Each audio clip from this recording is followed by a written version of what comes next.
Okay, rolling here.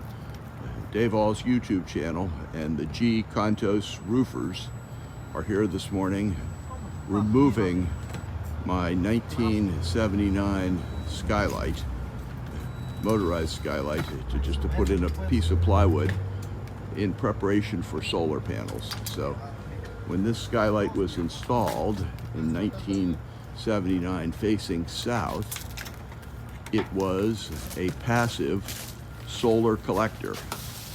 And now, due to the sun is in the same angle, but it's clearly a little warmer, now to run the air conditioning, we get rid of it and put a new roof on, and then it's going to be replaced by solar panels.